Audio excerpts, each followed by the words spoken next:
everybody, welcome back. My name's Ryan Selvy. This is File New, your best source of creator news, design news, art news, you name it, right here on Adobe Live. We're going to be hopping into a bunch of different news today. We got lots to cover, and I'm sure you guys have a few ideas as to like what we're going to be checking out to. But hello to people over on YouTube. Hello to people over on Behance. We are a live stream, but I always like to make it as replayable as possible. So if you're watching the replay, thanks for being here. Good to have you. And without further ado, we're going to go ahead and hop on into the news.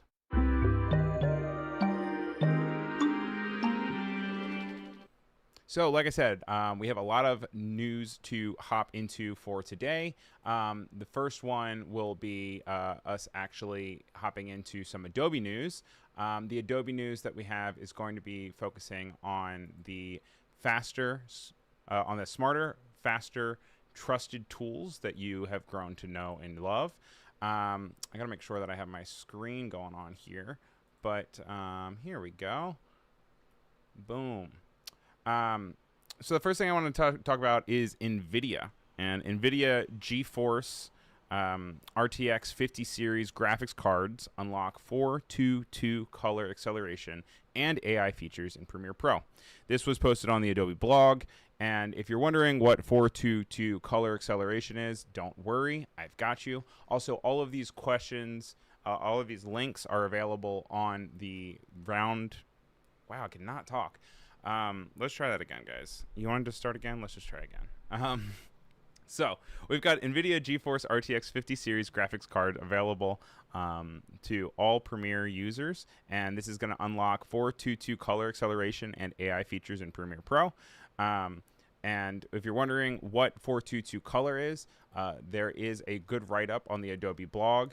It talks about its benefits here. It says that consumer cameras typically used to have 420 8-bit compression, which is just a fancy long way of saying that it compressed it so that you were able to use less data. But now a bunch of cameras came on the market in recent months and years, and now basically there is now the 422. And one of the biggest reasons why this is going to help you out is because it enhances your color accuracy, and it's also, for me personally, going to be beneficial for superior keying. So when you're keying out a color using chroma key, or you're using rotoscoping, or you're using any sort of thing where you want to remove a subject from the background and you want those smarter, faster, trusted tools, you can now use your RTX supported graphics cards from NVIDIA, and it will make it so it's a lot easier to split those subjects away from the background. It also mentions that there's clearer text, and text readability is a notorious problem when encoding. With 420, color frequently bleeds into the text, making it hard to read, whereas 422 is going to be nice, crispy, and clear for you.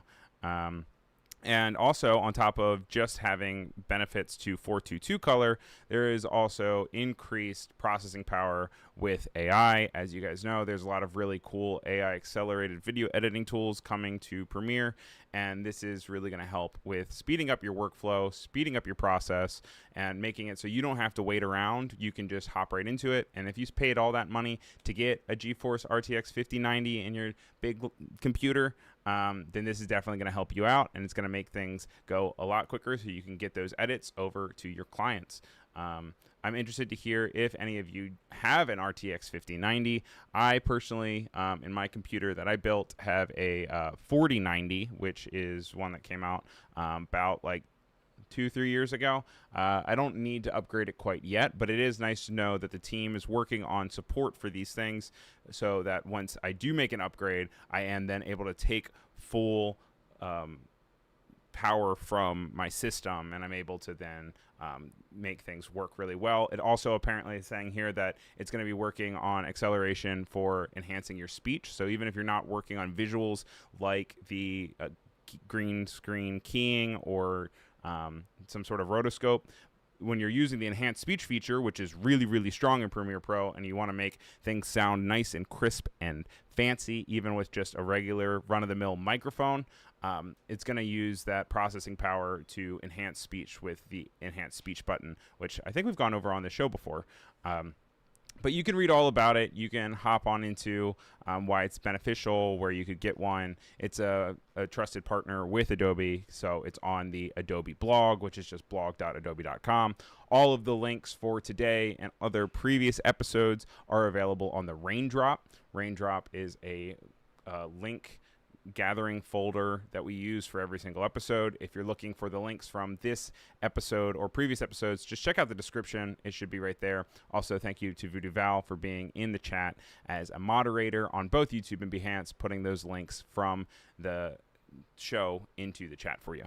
Hello to everyone on YouTube and Behance, by the way. So hello to Penny and Oliver, Voodoo Val, Randy. Good to see you, Jack.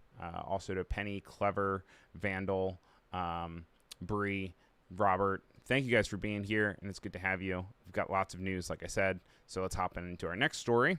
And this is a new update for Instagram users. This was brought to my attention from another creator that I follow, named Brock Johnson, and it says Instagram now allows you to edit the profile grid. This is something that they're rolling out. They announced it about a month or two ago, and then now I guess they're getting to the point where they can finally start to adjust it. So up until now, it was chronological order, aside from some pins, where you would go and you would pin a image or a video to the top of your grid, and then it would be at the top, but then you didn't really have much control. They're announcing now and rolling out that there is an ability to go and actually rearrange the grid so that when you go to your profile, the posts are in the way that you want them to be. You can just go to your profile, you go to edit profile, and then you click edit grid. If it's rolled out to you, you'll see this little button that has this little new circle around it and edit grid, which will then bring you into the situation. Yeah, I'd be interested to hear if you guys are really cognizant of your grid, if you're cognizant of how it pops up, or if it's something that you kind of just post and you forget it. Penny is saying that they have doppelgangers between the two of them, which I would love to see. I didn't know what you guys look like, similar or not. Bree's also very excited about switching it up. Alyssa's saying, Ryan, where are you now on AI? Love versus dislike percentage-wise. I mean, I really like the tools that Adobe is introducing to help elevate creators with the idea of like Gen Extend or Gen Fill. I also am excited to have things that enhance your speech that then like bring creators to the next level by helping them enhance their work of things that they've already created. And I'm interested to see where it goes from here. Also this week, we had WWDC, which was Apple's Worldwide Developer Conference, which is a gigantic conference that they have every June, where they announce a bunch of software updates for the operating systems for both their watches, their phones, their laptops, their Vision Pros, you name it. And this week, on Monday, they announced the support for this Logitech stylus to work with the Vision Pro. It's called the Logitech Muse VR stylus. It is going to allow designers to draw in 3D environments. This is reporting from Mike Peterson at appleinsider.com.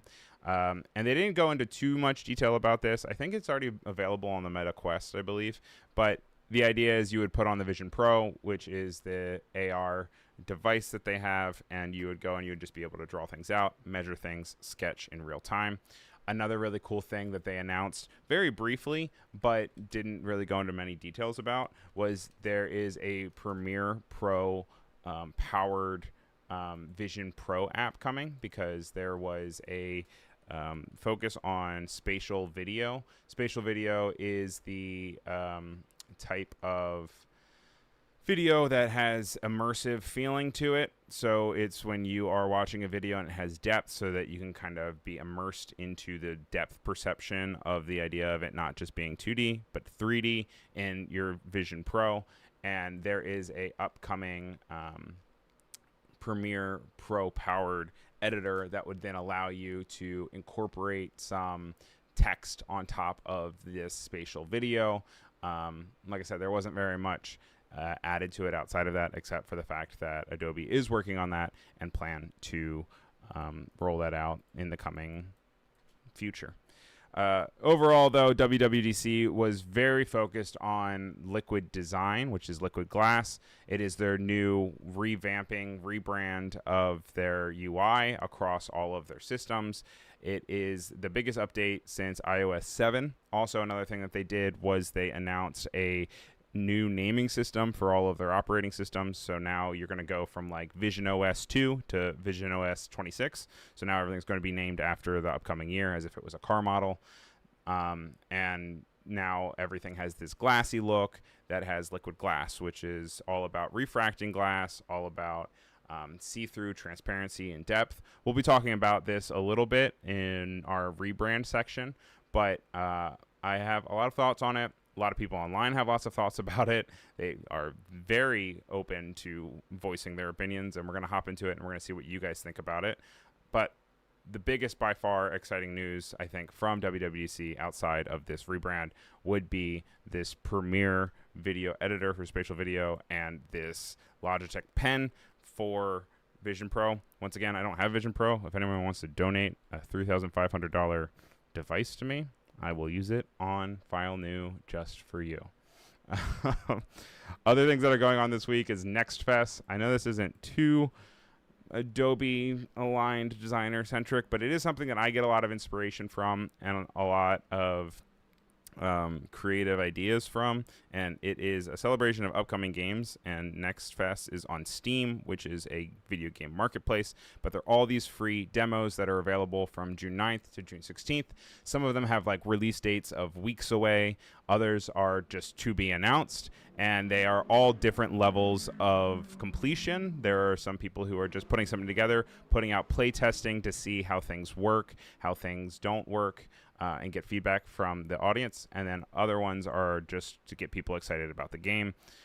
If you have any free time, they are very fun to hop into. Some of them are only like 20 minutes long. Others can take hours, but it's completely free. All you need to do is have a Steam account, and you have access to all the demos that they have, and they have a ton. Since we're writing on the idea of like not very designer focused, I just thought this was a cool article and I wanted to share it with you guys. This is from My Modern Met, and it says that innovative contact lenses that let humans see invisible infrared light, even with closed eyes, have been invented. Now, previously there has been things about glasses that help fix color blindness, but this is one of the first instances and times that they have created something that has visibility of something that humans can't see at all. So it's going to change it into red, green, and blue, and then you'll be able to actually see infrared light through contact lenses without like a big gear or without big huge things. And this can be useful for a variety of reasons. In the article here, they even mentioned that they have support for maybe people who are trying to navigate like smoke or trying to navigate like disaster relief, which you would then be able to kind of see through difficult lighting. But obviously this isn't anything that's going to be in your eyes anytime soon, because this is brand new and this is coming from researchers, the University of Science and Technology of China. But very interesting, very futuristic, and you guys know I love to focus on the future.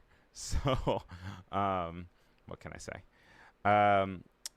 Voodoo Val says, I also get inspired by games, a big part of her inspiration and her creative fuel, which is really great to see. In the Behance chat, Penny Doodle is saying, I'm still trying to figure out how to remix on Instagram. All right, so maybe we'll have to hop into that at some point. Oliver, in regards to WWDC, says, I installed that Mac OS Tahoe beta. It's very drop shadowy. Yes, and we'll be hopping into that in just a second. The other thing that I want to also call out with WWDC is the fact that for iPads, they announced scalable windows and a taskbar. So essentially, the iPad is now kind of like a MacBook. Interested to see how that goes. In their examples, they even showed exporting videos in the background while you're working on things. And the idea that you kind of have these three scalable windows that you can stack, and you can have like 6 of them on top of each other, just like straight on your iPad. And then you have a taskbar in the same way that you have a taskbar like up here with like file, edit, image layer.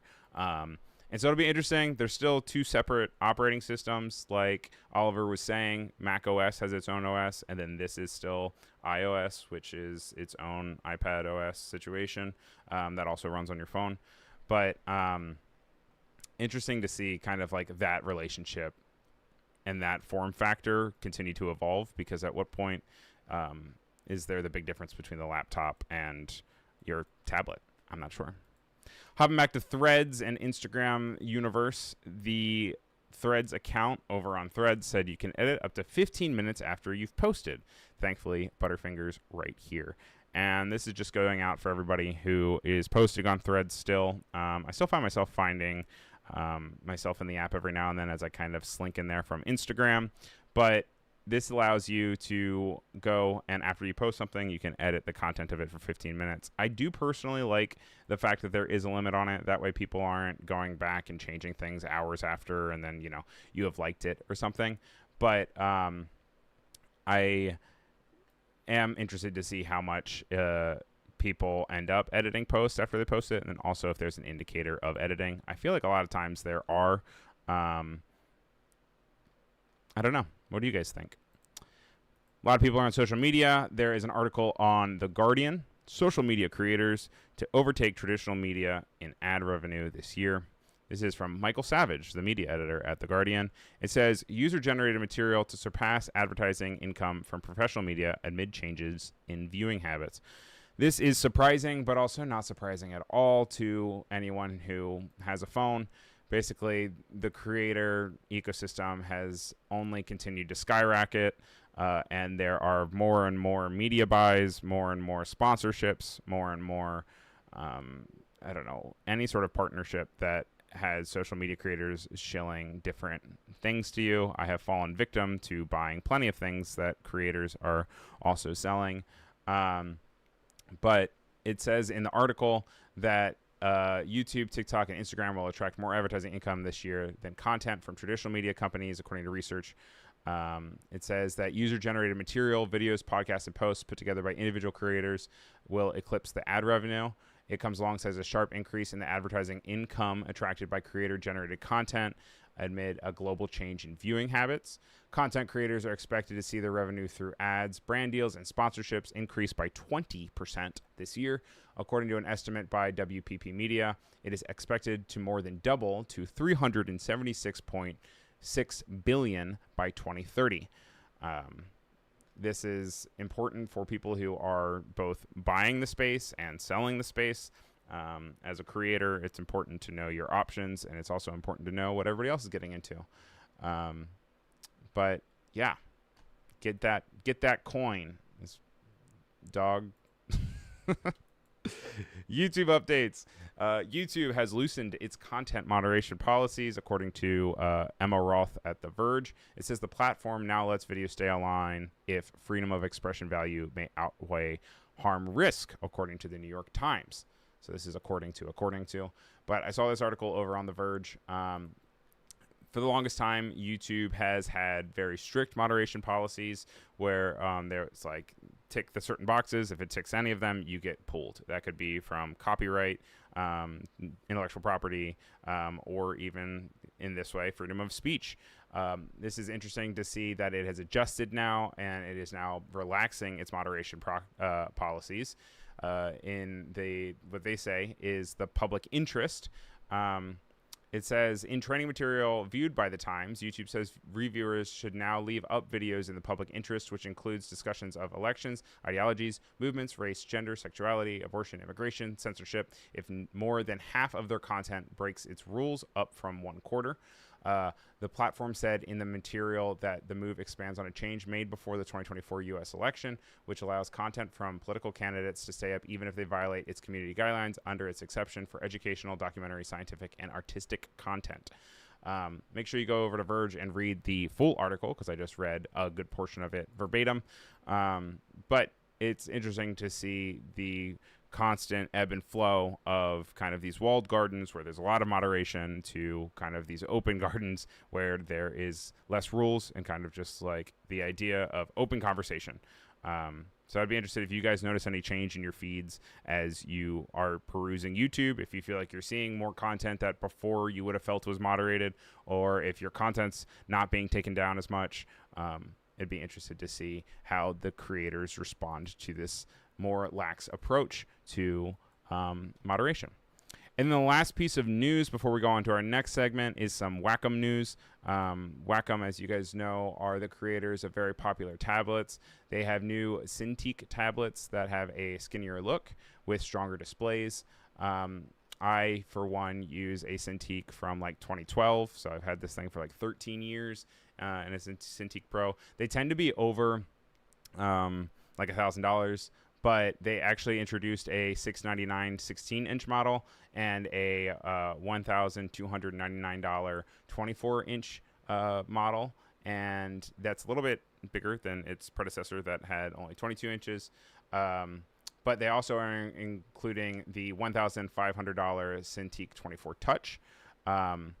Basically, the biggest update that they have here is the design. It feels kind of more like a squared like tablet rather than maybe something that has like beveled edges or something.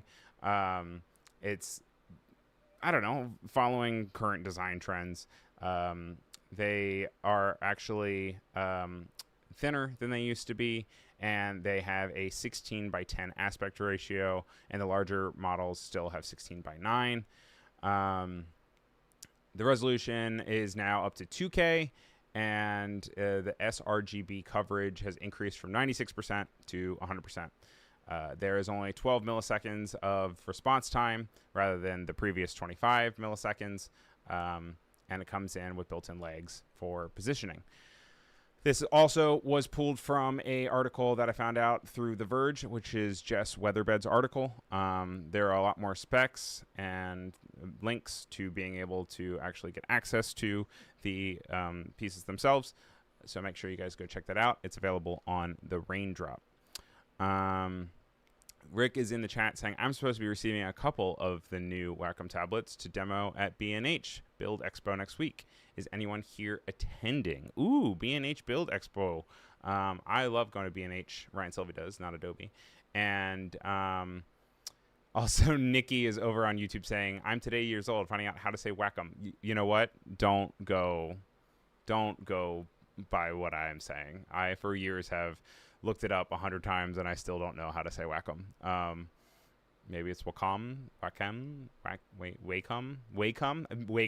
it might be Wacom, but I say Wacom. You know, if you can't beat them, whack 'em. Let's do Font of the Week.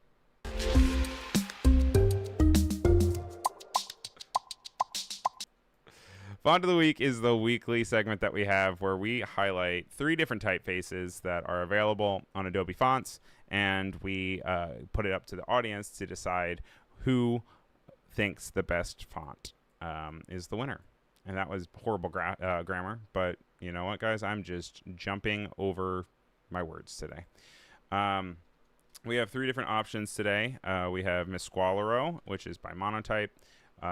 We have, what is this called? This is called like Scream or something. What was it called? Swear, which is the second one here. And then finally we have Moray or Morit. Today we're just gonna like have all the words for the English language that I don't know how to properly pronounce. I can't talk today. Let's do a supercut of this show where I just cry slowly. I'm putting up a poll onto the YouTube stream that's going on right now, and basically you guys should go hop over there and vote for which one you think is the best. In the meantime, we're going to go in and we're going to look at each of these typefaces, and we're going to talk a little bit about them.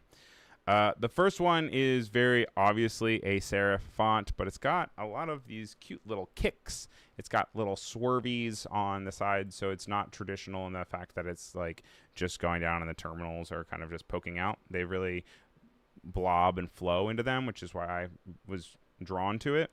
There's also a bunch of really cool variations of it, all the way from light to extra black italic. And they can add a bit of personality to it. There's a handful of alternates all the way from like removing the dot on top of the eye entirely if you wanted to, which is kind of interesting. Also, one of the alternates for the eye itself is just making it look like an uppercase eye, which is interesting.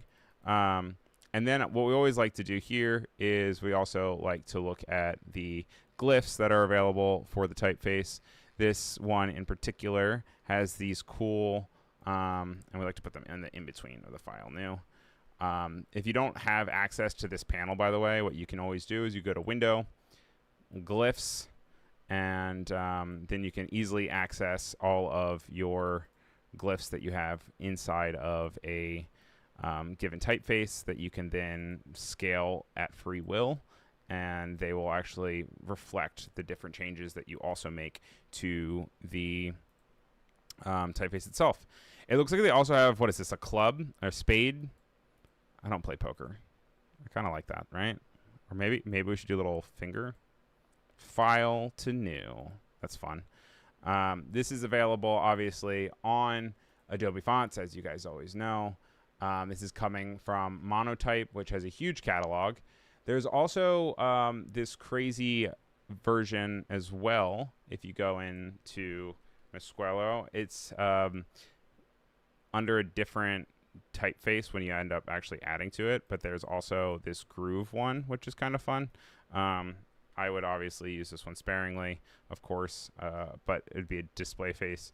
And this even has some of the glyphs for you in this format, which is interesting, including like the number one. I, just for the sake of consistency, I'm going to switch it back to just be what we already have. But file new. In the chat, I am seeing that it is a fleur de lis, which is spelled F-L-E-U-R space D-E space L-I-S. It's coming from Voodoo Val. Thank you on both. It is the French stylization of a flower. And yeah, if you want to, if your vote is entirely reliant on you having a fleur de lis, then it is something that would make you vote towards this typeface. So I don't want to give too much credit and too much time for it, though. Apparently, Voodoo Val is saying very popular in Louisiana and almost the logo for the Saints. Yes, that's what it looked like a lot.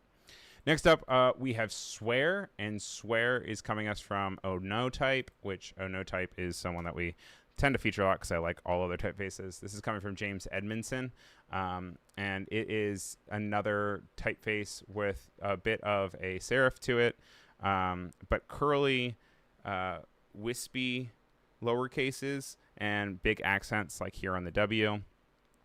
Looking down at their glyphs panel as well, they have the Ono logo, which is always fun. There's also some fun arrows, so maybe we put another arrow here, and they have some big stylization for it.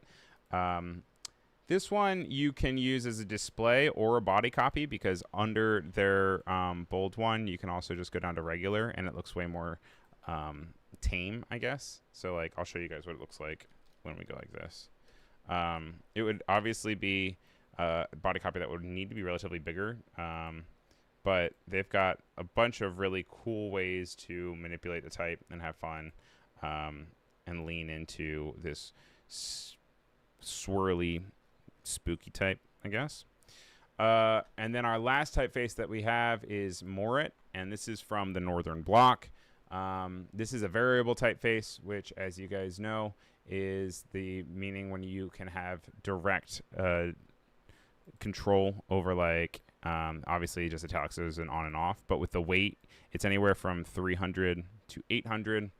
As you move it up and down, you can pick specifically if you want it to be 531. That is how heavy it's going to be, whereas, you know, you can go all the way up to 800 down to 300, and that's really available to really mess with in Illustrator, but also they give you still the regular ones from Book, regular italic, semi-bold, bold, extra bold, right in Photoshop for you. As far as alternates, you can have a lot of fun with the weird ones that are on top of the eye in this one, including one that swoops up with the curve of the letter. They also have arrows. I guess that's our new thing, is to put arrows. Last week I think it was stars, but this week we'll do a bunch of arrows, and that'll be in between the two. But those are the three that we have, so if you want to go and vote on them, by all means, please hop on over to YouTube and vote away. Right now, we have a split tie between Swear and Morit, which is these last two, leading with 43% of the vote on each. And then Masqualero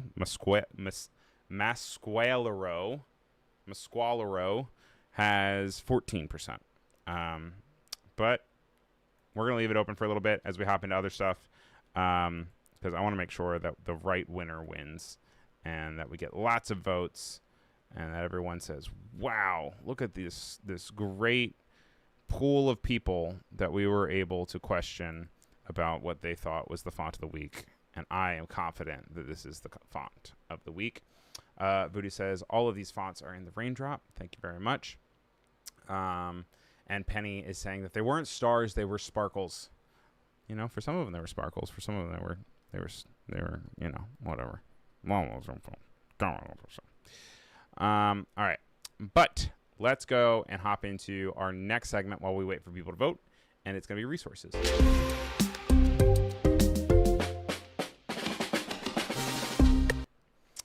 We are going to be checking out the Adobe Express blog. They have some really good resources in case you're ever interested in checking out things that are ways to upgrade your social media, ways to upgrade the way that you're editing designs, especially on the fly with Adobe Express.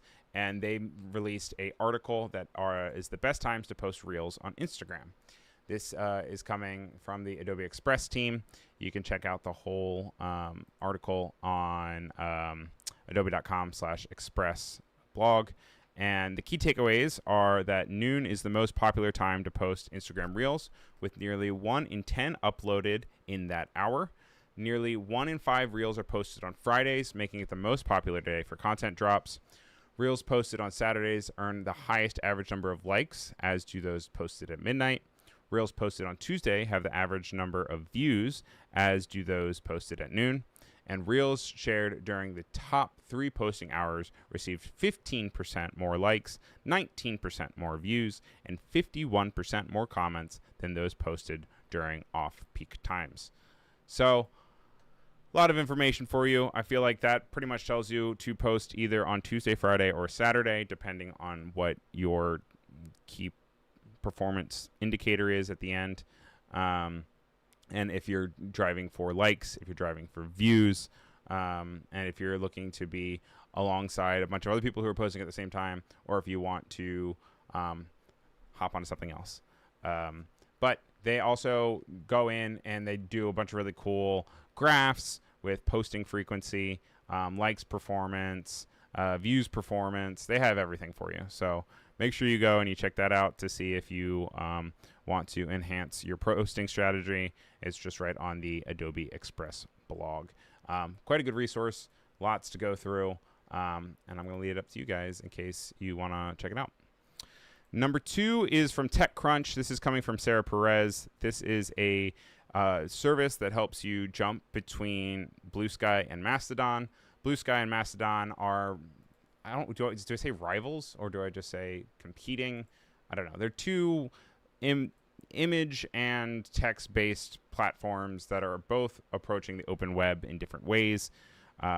There are new ways of approaching social media where some of the biggest names are now starting to move towards protocols, which means that something like this is possible, where you can hop between Blue Sky and Mastodon and move over your followers. You can move over your content without having to have a big blip not even a blip. Right now, if you hop between Twitter, X, formerly Twitter, and like Blue Sky, you're not going to get any jump over. The only way you're going to get people to move is if you post and you say, hey, follow me over here. The only way you're going to get those posts are if you post them again to the algorithm, but you would go back and like copy and paste old posts. Whereas this is coming to you from the makers of BridgieFed, and it is a new project called Bounce that is going to let you move everything over between Blue Sky and Mastodon. Another step towards the open web, with the idea of not being tied down to services, but instead just being tied to the protocols that you decide to apply your content to. Winter Powell, in response to the other post with Instagram scheduling, Winter says, my strategy is to actually remember to post. That is a strategy I will never get behind because I will never learn how to do it. I haven't posted in so long. A lot of times I just post about file new, and that's just about it. This next one is for more physical creators that are working on their drawing skills. This comes from Creative Block, Joe Foley. It says, draw what you see. 9 observation exercises to train your artist's eye. These practice techniques will help you improve how to draw from observation. A lot of times when you are drawing from observation, you get in your own way. You kind of end up, drawing what you think you see rather than what you actually see. And there are a few tips here to get around that and to bypass the idea that like you are drawing the wrong perspective or you're drawing the wrong lines because you're getting in your own way. First one is to invert your subject. This can be used both physically or digitally. If you just flip the canvas in Photoshop under image rotation, flip canvas horizontal, it'll flip everything for you. Some people also have that set up as a hotkey so that you can just like flip it on and off. I know that I think Maddie does that. And the ability to just be able to flip real quick so that you can check it and then go back, or to keep it flipped and then draw from it. That way you can then fix it. A lot of times when I draw a bunch of cartoons or something, it'll look really good, then I'll flip it and I'll be like, oh my gosh, that looks completely different. And it kind of shows you how other people can see it. And so that's always a really good strategy. They also say to draw the negative space, so don't focus on the object itself because that might get you tripped up. If you're drawing a chair or something, draw the space underneath of it in the legs, and then that will then, by default, after you're done drawing all of the negative space, will then draw the actual subject for you. Blind contour drawing is when you just look directly at the piece and you draw without looking back down on your paper, and it just makes you really make that connection. It probably isn't going to look that great when you look back down on your paper, but it will at least help you understand, so then when you hop back into it. There's also the ability to draw from memory, using imaginary lines, simplify then rebuilding. They also say draw a plant, find the real color. What do all these things mean? Check out the article. I don't want to steal from Joe Foley, so make sure you guys check it out. It's on Creative Block. 9 observation exercises to train your artist's eye, and let me know if it helps you guys as you're creating different work, whether it's on an iPad or it's on the computer, or if it's just on a piece of paper. These are all things that can be applied to all mediums and can be really helpful. Then we have a post on the subreddit for Adobe Illustrator. It's coming from PretendSir5298. It says, selecting a basic form to draw, then holding down the key while starting to draw, and this happens. I can't find it described anywhere. Anyone know what this is? So I'm going to go out and boot up Illustrator for you guys. And they, in this comment, say that it is the arrow tool. But from my research, I know it is the ability to hold down the tilde key, which is the little curly icon that's next to the 1 or above the tab if you're looking at your keyboard. And what this is going to do is it's going to provide kind of like constant shape generation for your work. So if I have like, we'll do like a square here. If I hold down the tilde key, it's going to create this crazy work, which is kind of fun. There's a bunch of different like shapes that you can do this with. Like you could even do it with the star tool if you wanted to, which like that's pretty sick, right? And you can happen at any time, and then you can also kind of undo it if it's not the vibe. You just like let go. But as you create it, then you let go, and they're all individual shapes. And I don't know if it works with type. What if it works with type? Let's see if it works with type. I have a feeling it probably doesn't work with type, but we're going to see. Gee, I wish we had a font of the week that we could, try it out on. Like, I don't know. Let's try out Swear, just because that looks like it's winning currently. So I'm going to click it, and I'm going to hold down the tilde key. It does not. But let's say you wanted to do that. Have no fear, friends. What you can do is you can expand it, which turns it all into shapes. And then I'm certain, no, maybe not. What if we do this? No? All right. So ignore me entirely. For that, what you would want to do is I would just copy them, the two of them, and then I'd go to Object. Well, first I'd make them into compound paths. So you go to, what is it?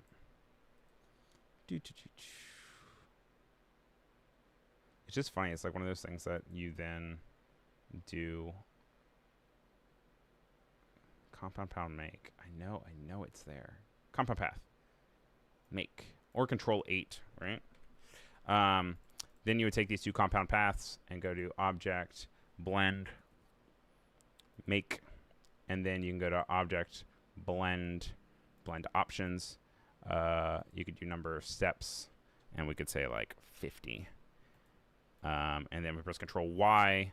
Well, we're going to want to expand it first so that we can then see it.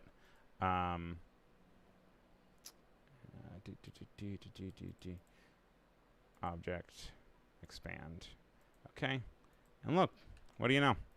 Then we have all of ours. You'd have to go and you have to ungroup to then pull out, but something to check out. All right. Draw with your opposite hand, says Rick, as ways to try out new tools or new approaches to drawing. Yes, that could also work. It could also just be really frustrating. I don't know if it'll necessarily improve your drawings, but I don't know. Maybe we check it out. Now, what else do we have planned for today? We have the Things collection. I wasn't sure if I was going to make this a hyperlink or a resource, but it is a collection of 1,900 3D objects that you can download. And as you go in, hey, New York. So we'll click in, and it will give you the image that you can download, and then it also has a cute little write-up as to like what it's about. They're all in the same style. You can put in a request for certain ones. You can search for them. So like, let's see if I say like ice cream. Do they have an ice cream one yet? Please have an ice cream one. They do. You bet they do. And you can incorporate these into your projects, and you can just have fun also being inspired. It's a resource because you can have access to all these different 3D icons, and they're really pretty. So that's just things.co, and things is spelled with two I's. So THIINGS.co. And then let's go and hop into Rebrand.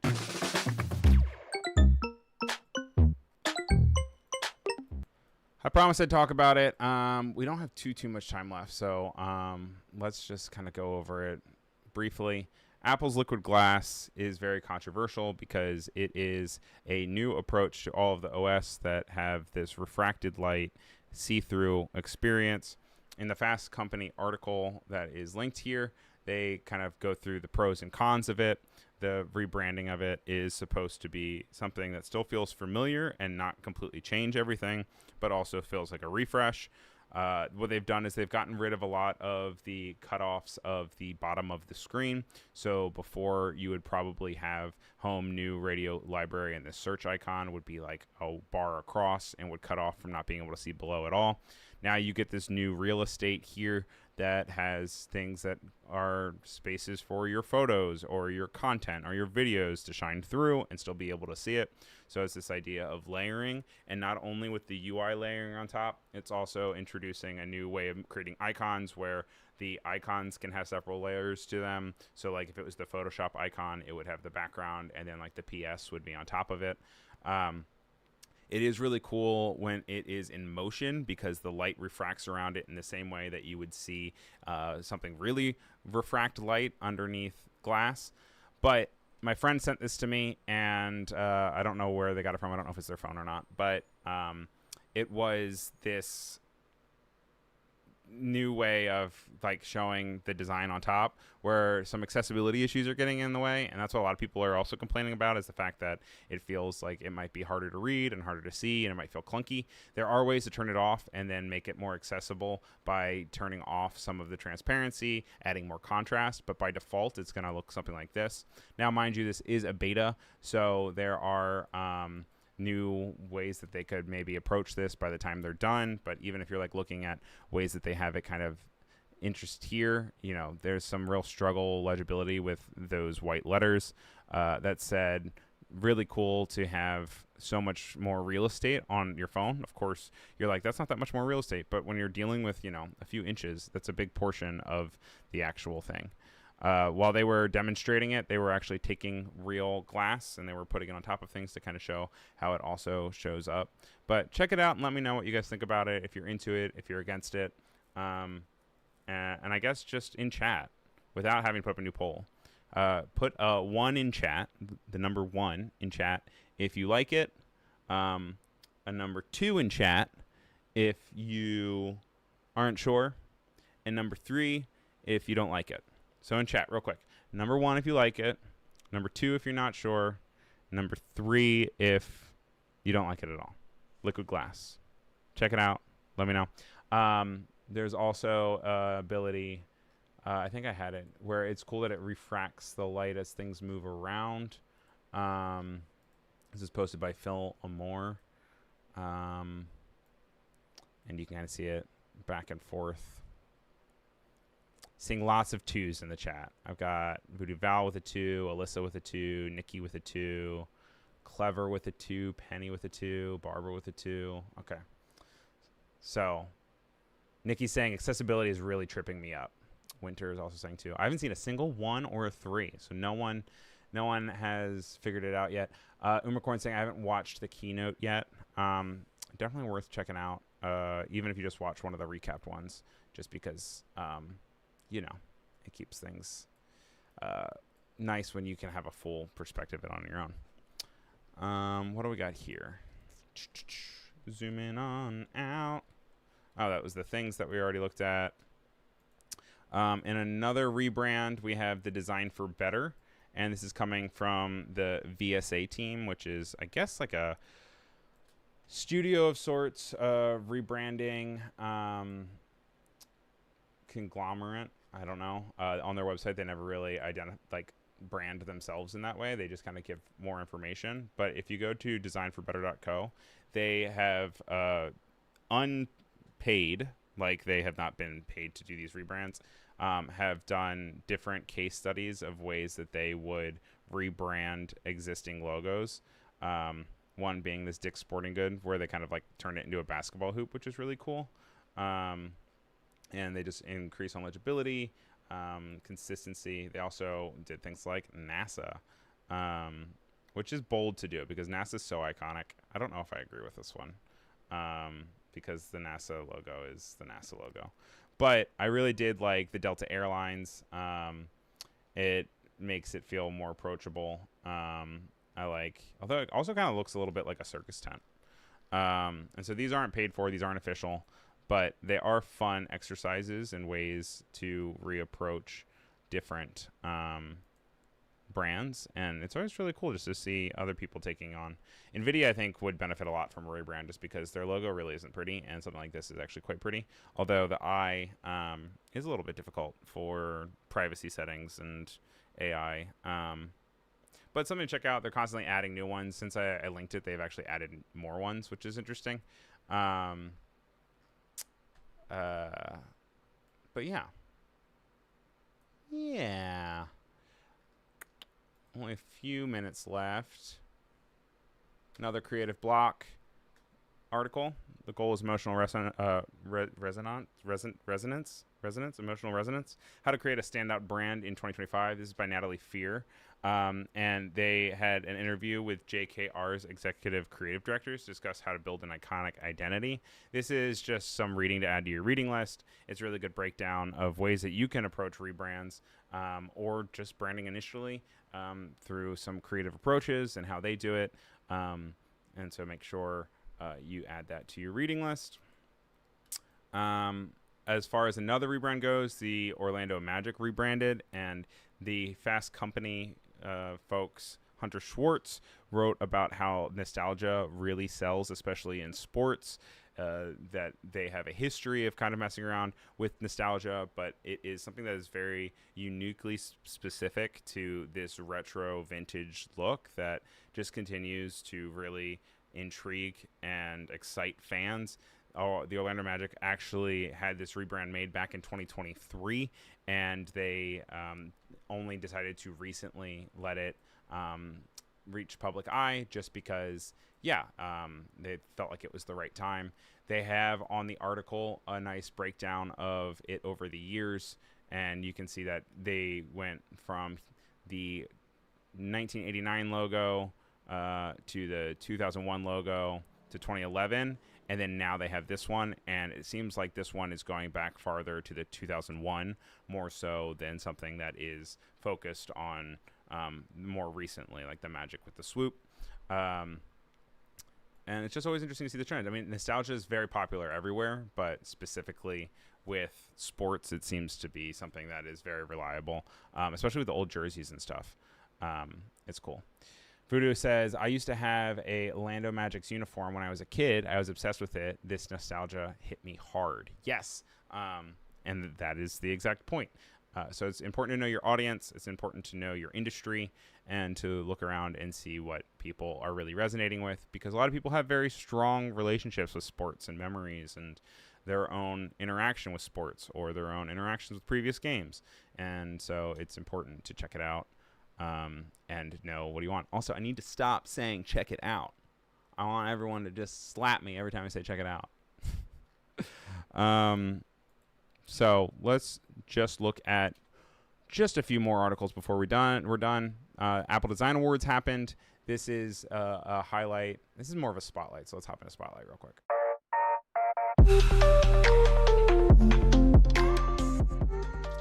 It says every year Apple Design Awards recognize innovation, ingenuity, and technical achievement in app and game design, but they've also become something more, a moment to step back and celebrate the work of Apple developers across the community. This was one where they announced nominees, and they have since announced the finalists and winners. And the winner is Capwords, but there's a bunch in here for you to kind of flip through and see how people are approaching UI and UX, how the constant world of app development and how we interact with apps is changing. Obviously, this is different because this was all announced and created before there was this new liquid glass. But it is fun to go. It's also just fun to see new apps and get inspired by the way that they interact and their animations. It's nice that has a cool article about what Gen Z thinks about the future of the creative industry. They interview 3 different creatives, all in different places in their lives coming up. And they ask what they think about the creative industry, especially with the changing tides in the industry with AI and roles and titles changing in themselves. So that's a really good read. This is the second week in a row where we have talked about talking about this, but we have not gotten to it. So I'm just going to give it a quick summary, and it's the CAPTCHA paradox. It's basically, for the longest time, we were creating things that have your CAPTCHA that says, or CAPTCHA. I always say CAPTCHA. It says CAPTCHA that says, like, prove that you're not a robot. But now we're getting to a point where now the robots are talking with other robots, and we kind of have to prove that humans are worth being able to hop in and be part of the conversation, because also the things that we are having creating CAPTCHA are also able to create things that only will be able to be discernible from other robots that are able to read that. So interesting approach. iRobot maybe? Who knows? I don't know. But we only have about a minute left, so let's hop up real quick again. You have about 10 seconds to vote if you have not yet. For Font of the Week, as I go to, and I'm going to end the poll. And the winner of this week's Font of the Week goes to Swear. The one that doesn't even have its name in the thumbnail goes to Swear. It's this curvy one. Thank you to everyone that voted. I'll be sure to put this in the Discord. The Discord is an awesome place to talk about upcoming stories, changing stories while I am offline, or just in general. Just hop into the Adobe Live server, which is available to everyone, and then just go down to the File New section. You can see me and Base and Pixels were talking a little bit earlier this week all about different stuff that's going up, including the spatial video editor for Premiere Pro. and then also when WWDC was going on. So you can pop in different articles that you want to suggest to have on the show, work you want to highlight on the show. If you have comments about it, either put it in the comments of the YouTube or put it in the Discord server so that we know that you're watching and that you're interested in different stuff. But thank you guys so much for watching. My name is Ryan Selvy. We're here every Wednesday at 3 p.m. Eastern, 12 p.m. Pacific. Also available as a replay. I hope to see you guys all next week. Thank you for all tuning in. Thank you to Alyssa and Nikki, Voodoo Val, my team, Winter, Oliver, Jack, Penny, Rick, all of the above. Bree, of course, and Pace and Pixels. Thank you guys for being here. Thanks for being active in chat. And I will see you all next week on the Hippity Hap. Stay tuned for Office Hours up next with Andrew and Nick. All right. Bye.